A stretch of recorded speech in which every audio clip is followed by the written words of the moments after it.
नमस्कार विद्यार्थी मित्रांनो, मी राहुल कोल्हे कल्पतरू पॅटर्नमध्ये पुनश्च एकदा तुमचं सहर्ष स्वागत करतो। आपण घेऊन आलेलो अत्यंत महत्त्वाच्या चालू घडामोडी जे की तुमचा रिझल्ट आणण्यासाठी तुम्हाला अतिशय महत्त्वाचे ठरतील। चला तर याआधी बरेच व्हिडिओ टाकले आहेत चालू घडामोडीवर आणि ते व्हिडिओ पाहिले नसेल तर तुम्ही ते अवश्य पहा। चला तर आपण आजच्या या महत्त्वाच्या सेशनला सुरुवात करू।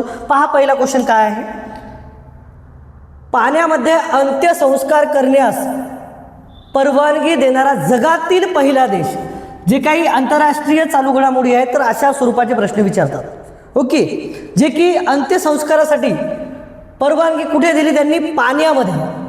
ओके, तर असा पहिला देश विचारला तर तो पहिला देश आहे स्कॉटलंड, लक्षात ठेवा। ओके, याच्या आधीच अमेरिका आणि काही देशांनी दिली परंतु पूर्णता दिली नाही। अमेरिकेमधल्या काही राज्यांनी ही पद्धत आधीच केलेली आहे 2019 पासून, परंतु पूर्णता जर स्वीकारला म्हणतो आपण अंत्यसंस्कार ज्या जवळपास 88%। ओके, सर्वेमध्ये 88% लोकांनी याला सकारात्मक जे काय म्हणू आपण सकारात्मकता दाखवलेली आहे की अशा पद्धतीनेच केलेलं चांगलं राहील। ओके, पर्यावरणासाठी। तर जो पहिला देश दिसेल तुम्हाला जे की त्याने अंत्यसंस्कार करण्यासाठी परमिशन दिली तीही कुठं? पाण्यामध्ये। तर तो कोणता देश आहे? स्कॉटलंड हा देश आहे, लक्षात ठेवा। ओके, नेक्स्ट क्वेश्चन पहा। भारतातील पहिले राज्य कोणते? पहिले, हे लक्षात ठेवा, पहिले।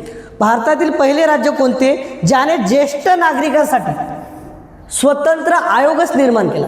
ओके, स्वतंत्र आयोग स्थापन केला तर ते राज्य आहे केरळ। असे चांगले कामं सरासरी केरळ राज्यच करते, लक्षात ठेवा। ओके, अजून याच्यामध्ये महत्त्वाचा प्रश्न विचारला जाते, डिजिटल साक्षरता आणलेली आहे तर पहिलं राज्य आहे ते। ओके, केरळ। आणि केरळचं नाव आता सध्या केरळम झालेलं, लक्षात ठेवा। ओके, केरळम झालेलं आहे, तर कोणतं राज्य आहे ते? केरळ। नेक्स्ट क्वेश्चन पहा। न्यायमूर्ती भूषण गवई, ओके, यांची भारताचे कितवे सरन्यायाधीश म्हणून नियुक्ती झाली होती? तर ते भारताचे न्यायाधीश होते 52वे, लक्षात ठेवा। दुसरे दलित आणि पहिले बौद्ध, हे लक्षात ठेवा।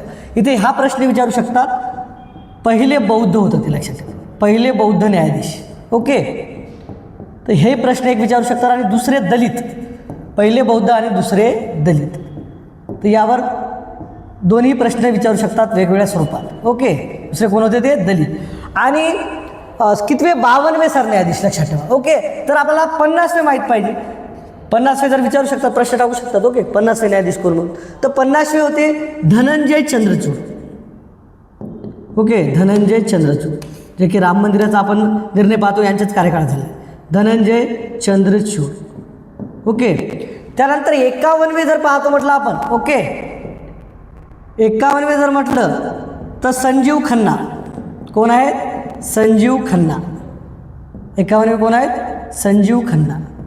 आणि 52वे कोण होते? जे आपण पाहिलेले। ओके, 52वे कोण आहेत? भूषण गवई। ओके, इथं लिहून घेतो, भूषण गवई, भूषण गवई। आणि 53वे सध्या आहेत ते पदावर। ओके, 2027 9 फेब्रुवारी 2027 पर्यंत असतील ते, लक्षात ठेवा। ओके, ते कोण आहेत? सूर्यकांत शर्मा, सूर्यकांत शर्मा। ओके, या प्रश्न विचारू शकता। सूर्यकांत शर्मा हे 53वे सध्या सरन्यायाधीश आहेत। ओके, तर पहिले आपण पाहिलं 50वे कोण? धनंजय चंद्रचूड। ओके, 51वे संजीव खन्ना, 52वे भूषण गवई। ओके, याच्यावर प्रश्न विचारला होता आपला 52वे कोण आहेत म्हणून। आता विचारतील 53वे किंवा सद्यस्थितीत कोण आहेत ते, किंवा कधी कधी 51, 52, ओके, 50 त्यावर जातात, कधी कधी 49वर जातात, लक्षात ठेवा। ओके, पहा, देशातील पहिले ग्रीनफील्ड विमानतळ कोणते ठरले आहे? ग्रीनफील्ड म्हणजे अशी मोकळी जागा जिथं काहीच नव्हतं, अशा ठिकाणी तयार केलेली विमानतळ। ओके, काय पाडून बिडून न केलेली मोकळी जागा, ती तर नवी मुंबई आहे। ओके, महाराष्ट्रामध्ये आता 4था आंतरराष्ट्रीय विमानतळ। तर महाराष्ट्रामध्ये एक प्रश्न जीकेला नेहमी विचारतो की महाराष्ट्रातले विमानतळ कोणतं नाही म्हणून, तर महाराष्ट्रातले विमानतळ लक्षात ठेवा, एक लोहगाव आहे पुण्याचं। ओके, नंतर छत्रपती शिवाजी महाराज आहे मुंबईचं, आणि नंतर डॉक्टर बाबासाहेब आंबेडकर इंटरनॅशनल सांगायला तुम्हाला, बाकी राष्ट्रीय खूप आहेत। ओके, राज्यामध्ये खूप आहेत, पण आपण आंतरराष्ट्रीय पाहिलं तर आंतरराष्ट्रीय 4 झाले सध्या। पुन्हा पुण्यामध्ये प्रस्तावित आहे काम, ते जर झालं तर अजून होईल। तर पुणे मुंबई आंतरराष्ट्रीय विमानतळ हे आहे। ओके, गेल्या वर्षी 2025ला हे सुरू झालं, लक्षात ठेवा। ओके, याचं उड्डाण झालेलं आहे, आता इथून चालू झाला इंटरनॅशनल। ओके, प्रवास। तर पहिले ग्रीनफील्ड विचारतात आपल्याला, तर नवी मुंबई आंतरराष्ट्रीय विमानतळ। बाकीचे काही पर्याय लक्षात ठेवा, जीकेसाठी तुम्हाला महत्त्व ठरतात की कुठलं सरदारभाई वल्लभभाई पटेल कुठला आहे म्हणून, तर अहमदाबादचा आहे. आणि सरदार वल्लभभाई पटेल नंतर सोप्यात अजून जाते, कारण त्यांचा पुतळा तर आपल्याला माहिती आहे कुठे आहे, गुजरातला, तर कुठे येईल, अहमदाबादला. नंतर नेताजी सुभाषचंद्र बोस, ओके, हे पण तिकडले होते कोलकाताचे, लक्षात ठेवा. म्हणून त्यांच्या कोलकाताच्या याला काय दिलं आहे, त्यांच्या आंतरराष्ट्रीय विमानतळाला नेताजी सुभाषचंद्र बोस यांचे नाव दिलं आहे. आणि CST सर्वाला म्हणतात, छत्रपती शिवाजी महाराज टर्मिनस विमानतळ हे कुठे आहे, ओके, आंतरराष्ट्रीय विमानतळ मुंबईला, लक्षात ठेवा. हे पहिलं आधीच आहे, त्यानंतर आता नवी मुंबईला झालं, लक्षात ठेवा. ओके, नेक्स्ट क्वेश्चन पहा. स्पेशल इंटेन्सिव्ह रिव्हिजन अंतर्गत मतदार याद्या पूर्णपणे डिजिटायझेशन करणारे भारतातील पहिले राज्य कोणते? ओके, ते आहे राजस्थान. ओके, लक्षात ठेवा. कोणते राज्य आहे ते राजस्थान. SIR ही प्रणाली लागून या अंतर्गत मतदार याद्या काय केल्या, त्याला पूर्णपणे डिजिटल केल्या. ओके, आणि हे करणारे भारतातील पहिले राज्य कोणते आहे, तर ते आहे राजस्थान, लक्षात ठेवा. ओके, वरून हा युद्ध सराव कोणत्या 2 देशादरम्यान पार पडला, तर भारत आणि फ्रान्स यांच्यामध्ये पार पडला. तर युद्ध सराव पाहून घ्या. ओके, युद्ध सरावावर एक वेगळं लेक्चर घेईल मी, त्यानंतर बऱ्याच ओके तुमच्यासाठी सोपं करण्याचा प्रयत्न करत आहोत, तर ते लेक्चर घेऊ आपण. प्रोजेक्ट चित्ता अंतर्गत कोणत्या देशातून 8 चित्ते भारतात आलेले आहेत, तर हे 8 चित्ते आणले, लक्षात ठेवा सध्या. ओके, तर हे आणलेले आहेत बोत्सवाना. तर याच्यामध्ये तुम्हाला दिसतील 6 मादा आणि 2 नर. ओके, याच्या आधी आपण दक्षिण आफ्रिकेमधून आणले होते, 8च आणले होते, लक्षात ठेवा. नामिबियामधून, ओके, नामिबियामधून आणले होते. त्याच्यानंतर त्याच्या आधी आपण पुढे दक्षिण आफ्रिकेमधून आणले होते. ओके, तर किती सध्या 8 आणलेले आहेत. कुठून? बोत्सवाना. तर यावेळेस तुझा उत्तर येईल बोत्सवाना. याच्या आधी आपण दक्षिण आफ्रिका आणि नामिबिया म्हणून पण आणलेले आहेत, काय चित्ते आणलेले आहेत. ओके, नेक्स्ट क्वेश्चन पहा. आंतरराष्ट्रीय क्रिकेटमध्ये 650 षटकार मारणारा पहिला फलंदाज कोण ठरला आहे? ओके, तर 650 षटकार, सर्वाधिक षटकार, त्याला काय म्हणू आपण, कसोटी, तिन्ही याच्यामध्ये, तिन्ही प्लॅटफॉर्ममध्ये, कसोटी, वन डे, एक दिवसीय म्हणून त्याला. ओके, वन डे, त्याच्यानंतर T20, याच्यामध्ये सर्वाधिक काय म्हणू आपण 650. ओके, 650 षटकार मारणारा जो काय आहे तो आहे रोहित शर्मा, लक्षात ठेवा. ओके, याच्यामध्ये वन डेमध्ये त्यांनी मारला 352, हे पण त्यांचा एक रेकॉर्ड आहे त्यांच्या नावावर, सर्वाधिक वन डेमध्ये. आणि 300 तुम्हाला षटकार दिसतील त्यांचे. ओके, ते दिसतील तुम्हाला T20मध्ये. ओके, हे पहिले भारतीय आहे, लक्षात ठेवा, सर्वाधिक षटकार मारणार कोण? रोहित शर्मा. आणि रोहित शर्मा एक असा खेळाडू आहे की जवळपास 2024चं जे काय आपण T20 वर्ल्ड कप पाहतो त्यांच्या ओके कारकिर्दीमध्ये गेले ते कॅप्टन असताना. ओके, आणि सर्वात ICC टुर्नामेंट आहे, सर्वच ICC टुर्नामेंटमध्ये ते फायनलला जाणार एक कर्णधार राहिलेला आहे, एक यशस्वी कर्णधार आहे, लक्षात ठेवा. आणि सर्वात महत्त्वाचं सर्वाधिक रिकॉर्ड, ओके, 364 रनाचा रिकॉर्ड हे त्यांच्या नावावर आहे, लक्षात ठेवा. आणि जवळपास 3 वेळा त्यांनी 300 रन केलेले आहेत. ओके, 3 वेळा वन डेमध्ये 3 वेळा. आणि सर्वाधिक त्याला काय म्हणू आपण एकाच वर्ल्ड कपमध्ये 2019च्या, हा पण प्रश्न विचारू शकतात, क्रिकेटमध्ये कुठेही जाऊ शकतात, 2019च्या वर्ल्ड कपमध्ये. ओके, 5 शतके लगातार ठोकणारा तो, 5 शतके म्हणजे 5 शतके ठोकले होते. ओके, सर्वाधिक लक्षात. त्यात विराट कोहली आहे, विराट कोहली सर्वाधिक 52 शतके ठोकणारा आहे वन डेमध्ये, रेकॉर्ड सर्वाधिक जास्त फास्ट 28,000 धावा करणार आहेत तो. ओके, 600-650च्या वर जवळपास त्याने मॅचेस खेळल्या, त्याच्यामध्ये 28,000 धावा त्यानं पूर्ण केलेल्या आहेत. त्याच्यामध्ये वन डेमध्ये सर्वाधिक धावा सर्वात जलद धावा करणार आहे तो, 282 टुर्नामेंटमध्येच. ओके, म्हणजे खूप त्याच्या नावावर रेकॉर्ड आहे, लक्षात ठेवा. रन मशीन म्हणतात त्याला. यावरही कोणता प्रश्न आला तर तुम्हाला आला पाहिजे, लक्षात ठेवा. ओके, सर्वाधिक वन डे शतक केले आहेत त्यांनी. त्याच्यानंतर तो पण कॅप्टन राहिलेला आहे, पण वर्ल्ड कप कोणताही दिलेला आहे त्यांनी. क्रिस गेल याने पण सर्वाधिक काय म्हणू आपण इंटरनॅशनलमध्ये त्याचे 2 नंबरचा आहे तो. क्रिस गेलचाच रेकॉर्ड तोडलेला आहे कोण? आपल्या रोहित शर्माने. ओके, पहिले क्रिस गेलच्या नावावर होतं सर्वाधिक षटकार मारायचा. आणि सूर्यकुमार यादव यांच्याच कार्यकाळात आता वर्ल्ड कप गेला, 2024ला ते कर्णधार झाले. आणि सर्वाधिक जास्त IPLमध्ये रोहित शर्मानंतर कोणानंतर आपल्या विराट कोहलीनंतर शतके ठोकणारा व्यक्ती आहे. ओके, T20 इंटरनॅशनलमध्ये जवळपास 4 शतके आहेत त्यांच्या नावावर. कोणाच्या? 4 शतके कोणाच्या नावावर आहेत? 4 शतके. ओके, 4 शतके कोणाच्या नावावर आहेत? सूर्यकुमार यादव, 4 शतके. ओके. आणि 5 आहेत रोहित शर्माच्या नावावर. T20मध्ये T20मध्ये सर्वाधिक शतक 5 रोहित शर्माच्या नावावर. आणि आपण काय म्हणू आय पी एलमध्ये सर्वाधिक शतक 8 आहेत विराट कोहलीची. तर आय पी एलवर पण प्रश्न विचारतात विराट कोहली. आता याच्यावर प्रश्न विचारू शकतात, दाट शक्यता लक्षात ठेवा. ओके. तर 300 T20मध्ये शतके आहेत, आपले शतके म्हणालो छक्के आहेत. ओके. हे T20 म्हणजे हे IPL लक्षात ठेवा. तर हे रोहित शर्माचे आहेत, रोहित शर्मा. ओके. सर्वाधिक भारतीय खेळाडू आहेत त्याचे सर्वाधिक 300 षटकार आहेत आणि 1 नंबरला क्रिस गेला लक्षात ठेवा. सर्वाधिक षटकार आहेत त्याचे IPLमध्ये. ओके. तर हे लक्षात ठेवा. सूर्यकुमार यादव 4 शतके आहेत त्याच्या नावावर आणि सध्या भारताचा कप्तान आहे 2024ला झालेला. ओके. आणि सलग 2022-23ला तो ICC T20मध्ये रँकिंगमध्ये पहिल्या नंबरला होता. तो कोण? सूर्यकुमार यादव. ओके. महाराष्ट्रातील दुसरे गुलाबाचे गाव किंवा गुलाब उत्पादन केंद्र म्हणून कोणते गाव प्रसिद्ध आहे? दुसरे विचारला. ओके. दुसरे आहे कोळवण, लक्षात ठेवा. पुणे या जिल्ह्यातील आहे. ओके. पुणे या जिल्ह्यातील तुम्हाला कोळवण गाव दिसते. आणि पहिलं आहे पारपार. पहिलं कोण दिसते तुम्हाला? पारपार, सातारा या जिल्ह्यातील. ओके. महाबळेश्वर या तालुक्यातील, सातारा जिल्ह्यातील पारपार. जवळपास 150च्या वर त्याला काय म्हणून गुलाबीचे प्रजाती जे आहेत ते उत्पादन. ओके. तर दुसरे म्हटलं तर कोळवण आणि पहिले म्हटलं तर कोणते? पारपार. ओके. जे की सातारा जिल्ह्यातील आहे. कोळवण कुठले आहे? पुणेमधील आहे. ओके. पुणेमधील, महाबळेश्वरमधील. ओके. पारपार. त्यानंतर पहा, अजूनही तुम्ही कल्पतरूला जॉईन केलं नसेल जॉईन करा, सबस्क्राईब करा आणि व्हिडिओ आवडले तर शेअर करा. याआधीही चालू घडामोडीचे आणि जे काही भूगोल, इतिहास, ओके, राज्यघटना, जे काही GSचे हे आहेत लेक्चर मी टाकलेले आहेत. ओके. त्यांचा तुम्हाला अवश्य फायदा होईल, कारण आपण क्वेश्चन अशा पद्धतीने घेत आहोत की त्या क्वेश्चनमधून तुम्हाला रिझल्ट येण्यासाठी महत्त्वाचं आहे. ओके. असे कुठलेही क्वेश्चन आपण घेत नाही आहे, जे की विचारलेले आहेत आणि अशा पद्धतीने विचारतात. आणि चालू घडामोडी आपण त्याच पद्धतीने घेतलेल्या आहेत की हे तुम्हाला प्रश्न विचारतात, एकदम डीपमध्ये जाऊन पोलीस भरतीला किंवा सरळ सेवेला विचारत नसतात प्रश्न. ओके. त्यामुळे आपण एकदम त्याच्यामध्ये जात नाही. आपण चालू घडामोडीला खूप वेळ देतो, डेलीचे क्वेश्चन पाहतो आपण, ते एवढे येत नाहीत. स्पोर्टबद्दल, निधनबद्दल, महत्त्वाच्या व्यक्ती, ते आपण त्यावर रिलेटेड क्वेश्चन घेत आहोत आणि अभ्यास पूर्ण करून घेत आहोत, लक्षात ठेवा. ओके. की अशा पद्धतीने येतील म्हणून. तर याच्यातून तुमचा सराव 100% होणार. 72वी मिस वर्ल्ड 2025चा किताब कोणी जिंकला? 72वी या. तर 72वी आहे ओपल सुचिता वानगासी. तर थायलंड, ही थायलंडची पहिली आहे. म्हणजे थायलंडनं आतापर्यंत मिस वर्ल्ड हा किताब जिंकलेला होता. तर पहिल्यांदा जिंकला ती व्यक्ती म्हणजे ओपल सुचिता वानसांगी, थायलंड. ओके.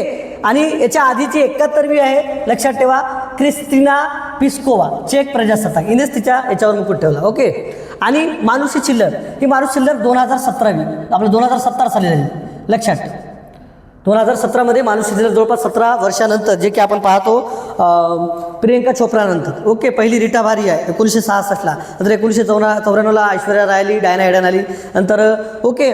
नंतर आपण पाहतो 6 झालेल्या आहेत आपल्या भारताच्या किती आहे? 6, लक्षात ठेवा. भारताच्या मिस वर्ल्ड किती आहे? 6. ओके. भारताला किती आहे? 6. हे पण प्रश्न विचारू शकतात. ओके. तर पहिली रीटा भारिया होती. ओके. तर हे आपल्याला विचारलेलं आहे ओपल सुचिता वानसांगी, मानुषी छिल्लर आत्ताची, त्यानंतर कोणी जिंकलं नाही, लक्षात ठेवा, 2017ची. 12 जून 2025 रोजी झालेल्या अहमदाबाद अपघातातील विमान खालीलपैकी कोणते होते? लक्षात ठेवा. ओके. लँडिंग नंतर जवळपास 30 ते 31 सेकंदात ते हे केलं एका काय म्हणू आपण MBBSच्या विद्यापीठ याच्यावर, हॉस्टेलवर. तर याच्यामध्ये जवळपास 260 लोक मृत्युमुखी पडले होते, लक्षात ठेवा. किती? 260. याच्यामध्ये 241 हे विमानामधले होते, 241 विमानामध्ये होते. तसं पाहिलं तर 42 होते, 142, पण एक व्यक्ती वाचला याच्यात. ओके. आणि जवळपास 19 जे होते, 19 व्यक्ती या विमान कोसळल्यामुळे मृत्युमुखी पावले. तर सर्व आकडा किती होता? 260. तर ते विमान कोणतं होतं? Boeing 787-8 dream liner. तर लांबच्या पल्ल्यासाठी हे वापरलं जातं, इंटरनॅशनल याच्यासाठी. तर हे विमान कोसळलं आणि बराच मोठा आपण अपघात झालेला पाहिला, ते म्हणजे अहमदाबादमध्ये. तर किती व्यक्ती? 260. त्याच्यामध्ये 241 होते ते विमानामधले आणि तुम्हाला 19 दिसतील त्या अपघातामध्ये. ओके. विमान कोसळल्यानंतर मृत्युमुखी पावलेले दिसते. महाराष्ट्रातील पहिले रामस्थळ स्थळ कोणते? पहिले तर सर्व एकूण आहेत 98. यावर प्रश्न विचारतात. भारतात एकूण आहेत 98. ओके, भारतात एकूण तुम्हाला किती दिसतील 98. त्यानंतर सर्वाधिक 20 दिसतील तुम्हाला तामिळनाडूमध्ये. सर्वाधिक कुठे दिसतील? तामिळनाडूमध्ये. ओके, तामिळनाडूमध्ये. आणि महाराष्ट्रातलं पहिलं आहे आपलं नांदूर मधवेश्वर, जे की महाराष्ट्रात ते भरतपूर म्हणतात त्याला. ओके, पक्षी अभयारण्य आहे. त्यानंतर लोणार सरोवर दुसरी आहे. ओके, 2020 याला म्हणून आपण दिलं आहे. आणि ठाणे खाडी आहे. ओके, आता 2022ला तर ठाणे खाडी सर्वात मोठी क्षेत्रफळानं आहे भारतामध्ये. तर स्थळ दिलेले आहेत. ओके, पाणथळ म्हणू आपण त्याला. ओके, देखील 2 फेब्रुवारी या दिवशी पाणथळ दिन साजरा केला जातो. 2 फेब्रुवारी. ओके, तर यासाठी जागतिक लेवलला या गोष्टी सुरू केल्या आहेत, लक्षात ठेवा. पाणथळ दिन याचे संरक्षण करण्यासाठी. तर महाराष्ट्रातले 3 दिसतात तुम्हाला. त्याच्यामध्ये सर्वात पहिला आहे नांदूर मधवेश्वर. ओके, सर्वात पहिले कोण दिसते? नांदूर मधवेश्वर. त्यानंतर 2 नंबरला लोणार आहे आणि 3 नंबरला ठाणे खाडी आहे, लक्षात ठेवा. ओके, गोदावरी नदी आहे. सर्वाधिक कुठे आहेत? तामिळनाडू. तो पण प्रश्न विचारला, सर्वाधिक रामस्थळ कुठे आहेत? तर तामिळनाडू. रामस्थळमध्ये इराणमधील एक शहर होतं, लक्षात ठेवा. इराणमधील एक शहर आहे. त्या शहरामध्ये हे करार झाला 1900 आय थिंक, कमेंट करून सांगा ते साल. 1974 असेल आय थिंक. तर त्या वर्षी तो करार झाला आणि त्या करारानंतर हे असं रामस्थळ निवडले, लक्षात ठेवा. ओके, त्याच्या संरक्षणासाठी इंटरनॅशनल लेवलला. ओके, नुकतेच महाराष्ट्र विशेष जनसुरक्षा विधेयक मंजूर करणारे महाराष्ट्र 5वे आहे. पहिले आंध्र प्रदेश आहे, नंतर छत्तीसगड वगैरे राज्य दिसतील तुम्हाला. ओके, ओडिसा वगैरे. तर ओडिसा, त्यानंतर तेलंगणा. तर 5वे आहे महाराष्ट्र विषयक जनसुरक्षा विधेयक मंजूर करणारे. तुम्हाला कोणते दिसेल? महाराष्ट्र हे राज्य किती दिसेल? 5वे. ओके, म्हणून हा प्रश्न विचारतात, लक्षात ठेवा. नेक्स्ट क्वेश्चन पहा. Why the constitution of matter? Constitution म्हटलं तर आपलं बाबासाहेब आंबेडकर दिसतील, पण नाही. हे आहे न्यायमूर्ती BR गवईचं, जे की 52वे सरन्यायाधीश, लक्षात ठेवा. 52वे सरन्यायाधीश होते. ओके, महात्मा गांधीचं काही नाही, लक्षात ठेवा. ओके, माझे सत्याचे प्रयोग वगैरे त्यांचा आत्मचरित्र आहे. जवाहरलाल नेहरूचंही काही नाही. डॉक्टर BR आंबेडकरचे काही आहेत. ओके, म्हणजे संविधानाचे शिल्पकार आहेत. नंतर the problems of rupee, its origin and solution. त्यानंतर बरेच आहे. बुद्धा आणि स्तंभ, कार्ल मार्क्स आणि बुद्धा. ओके, असे बरेच काही त्यांचे आहेत, लक्षात ठेवा. Who were the Shudras. प्रजासत्ताक दिन 2026ची मुख्य थीम काय होती? वंदे मातरम. या गीताला जवळपास काय म्हणू आपण, या 150 वर्ष पूर्ण झाली.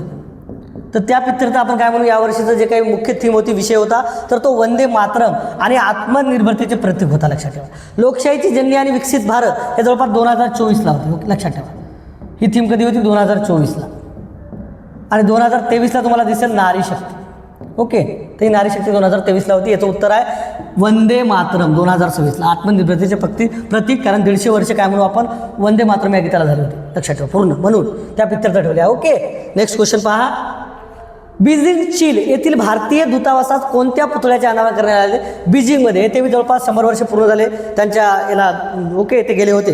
तर असे ते कोण गेले होते त्याला 100 वर्ष पूर्ण झाले? रवींद्रनाथ टागोर, चीनला.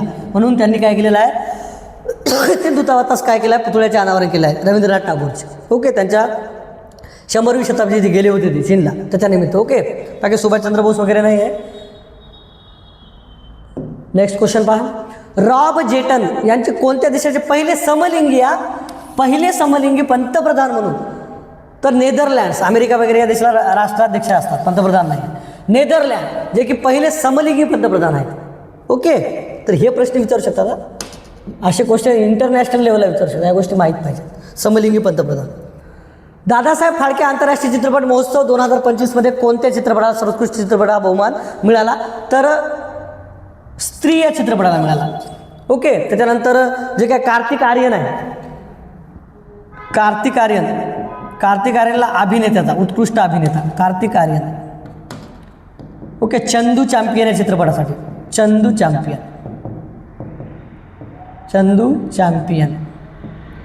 ओके, त्यानंतर कीर्ती सॅनन हिला भेटलेला आहे तेरी बातों में जादू कर लिया या हिरोईनसाठी. ओके, अभिनेत्री म्हणून तुला उत्कृष्ट पुरस्कार भेटला. त्यानंतर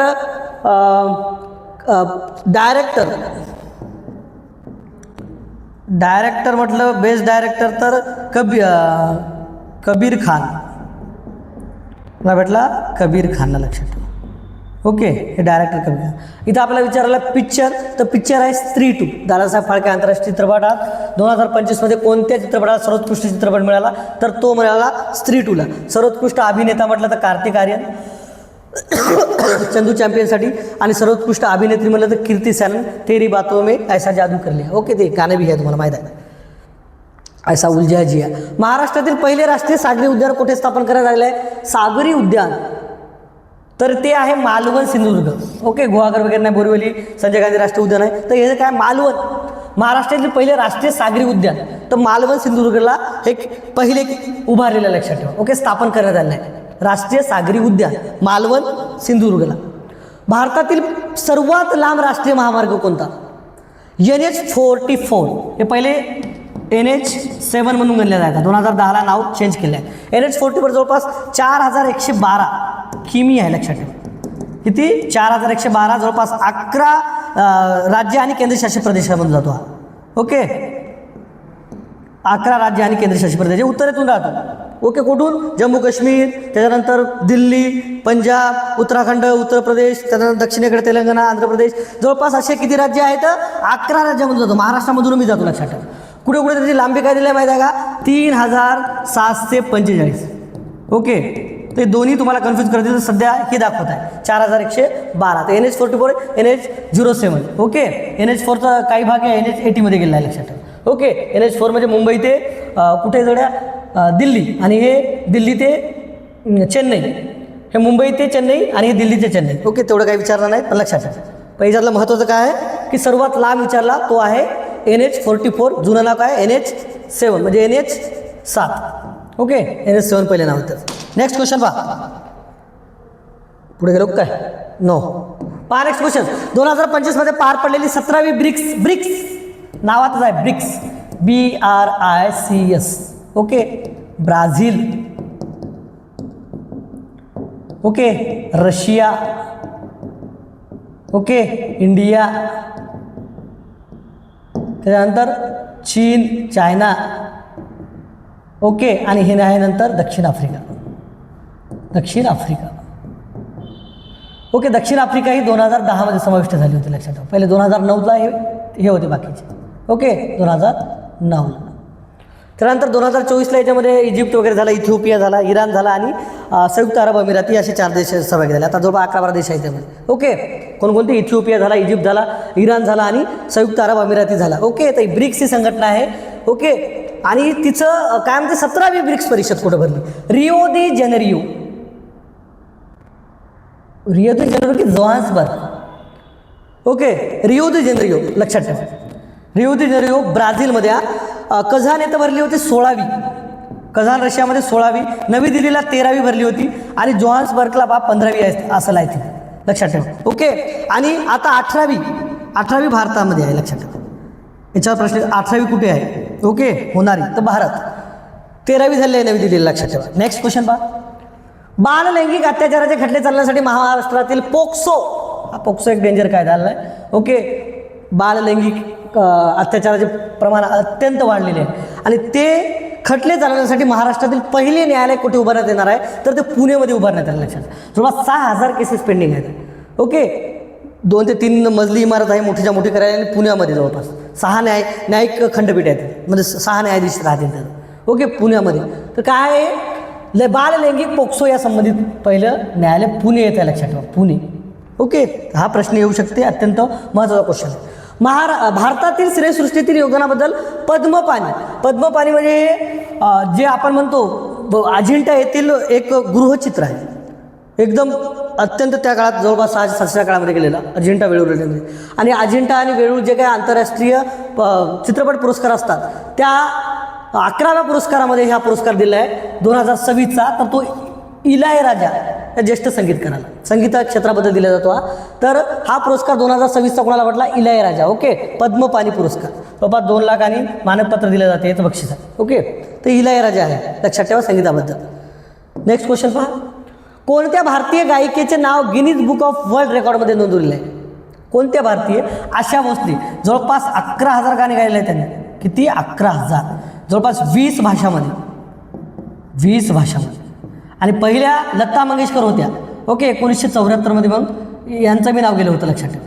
आणि त्यानंतर त्यांच्याच बहिणीने रेकॉर्ड तोडलं, ते म्हणजे आशा भोसले, लक्षात ठेवा. ओके, किती 11,000 गाणे गायले आहेत. अलका याग्निक यूट्यूबमध्ये सर्वाधिक यांचे गाणे व्ह्यूज झालेले आहेत, लक्षात ठेवा. ओके, बाकी तेवढं काय नाही. आशा भोसले, लता मंगेशकर, पहिले लता मंगेशकर यांचं बी नाव गेलं होतं गिनीज वर्ल्डमध्ये. तर आता कोण आहे, हे रेकॉर्ड ब्रेक आहे, तर काय म्हणू आपण, आशा भोसले. त्यांचं गिनीज बुक ऑफ रेकॉर्ड्समध्ये सर्वाधिक जास्त रेकॉर्ड केलेले आहेत त्यांनी गाणे. ओके, जवळपास 11,000 गाणे.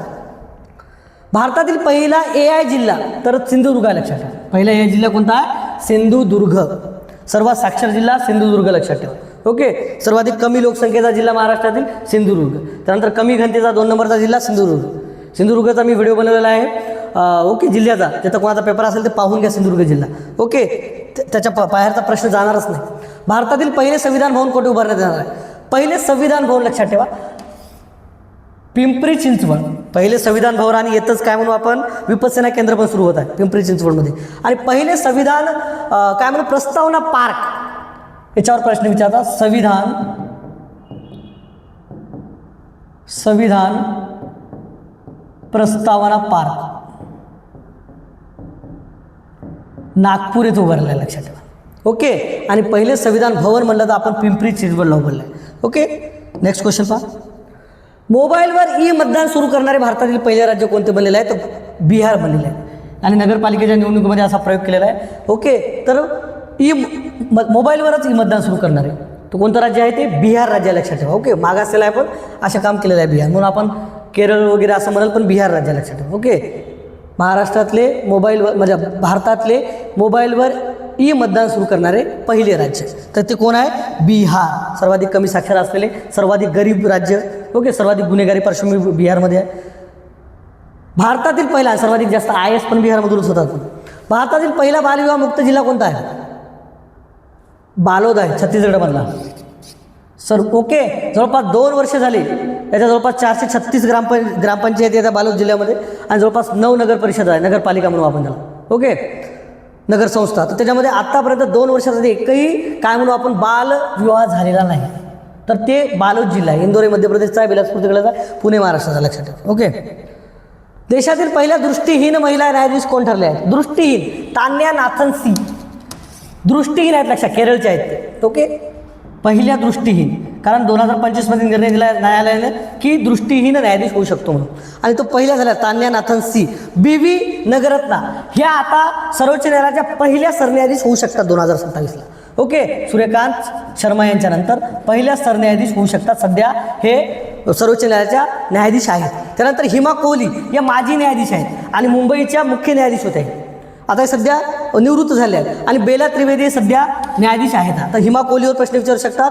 ते काय म्हणू आपण, हिमा कोहली तेलंगणाच्या होत्या, लक्षात ठेवा. ओके, मुख्य न्यायाधीश म्हणून. ओके, हे बी मला तेलंगणा आणि मुंबई कमेंट करून सांगा. हिमा कोहली तेलंगणाच्या मुख्य न्यायाधीश होत्या आणि सर्वोच्च न्यायालयाच्या काय म्हणू आपण त्याला निवृत्त न्यायाधीश आहेत. ओके, आणि बेला त्रिवेदी सध्या आहेत. BV नगरत्ना हे जे काय म्हणू आपण आता सध्या आहे सूर्यकांत शर्मा यांच्यानंतर वयानं 2 नंबरला आहेत, म्हणजे 2027ला ते होऊ शकतात. 9 फेब्रुवारी 2027पर्यंत सूर्यकांत शर्मा यांचा कार्यकाळ आहे. त्यानंतर ते होऊ शकतात पहिल्या महिला आतापर्यंतच्या भारताच्या सरन्यायाधीश. मानवाधिकार आयोगाचे अध्यक्ष कोण आहेत, न्यायमूर्ती V सुब्रमण्यम. ओके, न्यायमूर्ती V सुब्रमण्यम तुम्हाला काय दिसतील, मानवाधिकार आयोगाचे अध्यक्ष दिसतील. ओके, नेक्स्ट क्वेश्चन पहा. नीती आयोगाचे नवीन CEO महिला कोण आहेत, जे काय महत्त्वाच्या निवडी आहेत, महत्त्वाचे महाराष्ट्रातले भारताचे, ते आपण त्यावर एक वेगळं लेक्चर घेऊ, कारण याच्यावर प्रश्न विचारतात म्हणजे विचारतात. ओके, जे काय महत्त्वाच्या व्यक्ती आहेत. ओके, सरन्यायाधीश कोण आहेत, मुंबईचे मुख्य न्यायाधीश कोण आहेत, बॉम्बे उच्च न्यायालयाचे, त्यानंतर महत्त्वाचे जे काही न्यायालय आहेत ते, नवीन बदल्या झालेले राज्यपाल वगैरे, यावर आपण एक व्हिडिओ लेक्चर घेऊ, म्हणजे तुम्हाला ते फायद्याचं ठरेल. म्हणजे इतरत्र तुम्ही न भडकता तेच बरोबर चालू घडामोडी करा, कारण चालू घडामोडी अत्यंत आहे, हा एक वास्ट आहे, दररोज काही ना काहीतरी घडते. परंतु पोलीस भरतीसाठी काय महत्त्वाचं आहे हे आपल्याला कळलं पाहिजे. ओके, म्हणून तुम्ही जुळून राहा कल्पतरूसोबत. आपण बरोबर जे काही महत्त्वाचे क्वेश्चन आहेत जे विचारू शकतात तसेच घेऊ. तर कोण आहेत ते, नीती आयोगाचे CEO कोण आहेत, महिला, तर ते निधी छिब्बर आहेत, लक्षात ठेवा. नीती आयोगाच्या कोण आहेत, निधी छिब्बर, CEO महिला आहेत. ओके, अतिरिक्त कार्यभार दिला त्याच्यावर. भारतातील पहिले नेट झिरो गाव कोणते, महाराष्ट्र बेलाग्राम, भंडारा जिल्ह्यातील आहे, लक्षात ठेवा. भंडारा महाराष्ट्रामधील आहे, लक्षात ठेवा. भारतातील पहिले नेट झिरो गाव कोणते, महाराष्ट्रामधील बेलाग्राम. महाराष्ट्रातील कोणते रे? बेलाग्राम, लक्षात ठेवा. महाराष्ट्रातील बेलाग्राम. तर दोनदा लेक्चर पाहताना दोनदा म्हणायचं की लक्षात राहून घेते. महाराष्ट्रातील कोणते? बेलाग्राम. ओके, आधीचा क्वेश्चन पाहूया. आधीचा आपण नीती आयोगाचे नवीन CEO लक्षात ठेवा. इथं महिला विचारलेली आहे. ही महिला लक्षात ठेवा. पुरुष मला तर हे माजी होते. ओके, हे माजी महिला विचारलं म्हणून लक्षात ठेवा. ओके, इथं कन्फ्युजन होते, इथं मार्क्स जाते, कधी आपण वाचत नाही बरोबर. तर निधी छिब्बर आहेत ते लक्षात ठेवा. ओके, इथं पाहिलं आपण काय पहिले नेट झिरो गाव तर महाराष्ट्र बेलाग्राम भंडारा जिल्ह्यामधील आहे. नेक्स्ट क्वेश्चन पहा. भारतातील प्रो कबड्डी लीगच्या 12व्या आवृत्तीचे विजेतेपद कोणी गेलेलं आहे? तर दबंग दिल्लीने दिलेलं आहे. ओके, विजेता कोण झालेले आहे? तर दबंग दिल्ली. आणि उपविजेता पुणेरी फलटण. ओके, उपविजेता पण विचारतात. तर हे 12वं संकलन होतं लक्षात ठेवा. याच्यामध्ये 8व्या पण संकलनाला काय म्हणू आपण? 8व्या आवृत्तीमध्ये दबंग दिल्लीने विजेतेपद नेलं होतं. ओके, 12वी आवृत्ती होती. 12वी. ओके, 12व्या म्हणजे 12वं त्याला काय म्हणू आपण? कबड्डीचं हे सत्र होतं. त्याच्यामध्ये कोणा नेलं? दबंग दिल्लीनं फायनल नेलं, विजेता ठरला. ओके, 28-32. ओके, पुणेरी फलटणला त्यांनी हरवलं. नेक्स्ट क्वेश्चन पहा. भारताचे मुख्य माहिती आयुक्त कोण आहेत? राजकुमार गोयल आहेत. कोण आहेत? भारताचे मुख्य माहिती आयुक्त राजकुमार गोयल. आणि राहुल पांडे कोण आहेत? महाराष्ट्राचे आहेत. याच्यावर पण प्रश्न विचारतात. महाराष्ट्राचे कोण आहेत? राहुल पांडे लक्षात ठेवा. सत्यानंद मिश्रा आणि सुधीर भार्गव हे माजी होते दोघंही. नेक्स्ट क्वेश्चन पहा. सप्टेंबर 2025 मुंबई उच्च न्यायालयाचे नवीन मुख्य न्यायाधीश म्हणून कोणाची नियुक्ती करण्यात आली? मी आधी सांगितलं यावर आपण वेगळं लेक्चर घेऊ महत्त्वाच्या नियुक्त्याबद्दल. पण असे क्वेश्चन विचारतात, जास्त कोणीकडे भरकटता अशा क्वेश्चनवर जास्त लक्ष ठेवायचं. तर इथं मुंबई उच्च न्यायालयाचं विचारतात. तर मुंबई उच्च न्यायालयाची एक नवीन निवड नाही झाली तरी विचारतात सध्या कोण आहेत. तर ते आहेत पहा, न्यायमूर्ती श्री चंद्रशेखर. न्यायमूर्ती शरद बोबडे हे जवळपास आपण काय म्हणू 48 होते. रमन्ना 47 होते. आणि अभयोग सध्या न्यायमूर्ती आहेत. आणि आपण पाहिलं 53 कोण आहे? सूर्यकांत शर्मा. त्याच्या आधीचे कोण होते? भूषण गवई. त्याच्या आधीचे कोण होते? संजीव खन्ना. त्याच्या आधीचे कोण होते? चंद्रचूड. तर हे न्यायाधीशावर प्रश्न विचारतात. ओके, नवीन एक खंडपीठ निर्माण झालं जे की कोल्हापूरचं आहे लक्षात ठेवा, आपल्या बॉम्बे उच्च न्यायालय. त्याच्यावर पण तुम्हाला प्रश्न येईल. ओके, तर आपण हे महत्त्वाच्या चालू घडामोडी तुमच्यासाठी घेऊन येत आहोत. तर चॅनलचे व्हिडिओ पहा आणि चॅनलला सबस्क्राईब करा आणि आवडल्यास शेअर पण करा. धन्यवाद.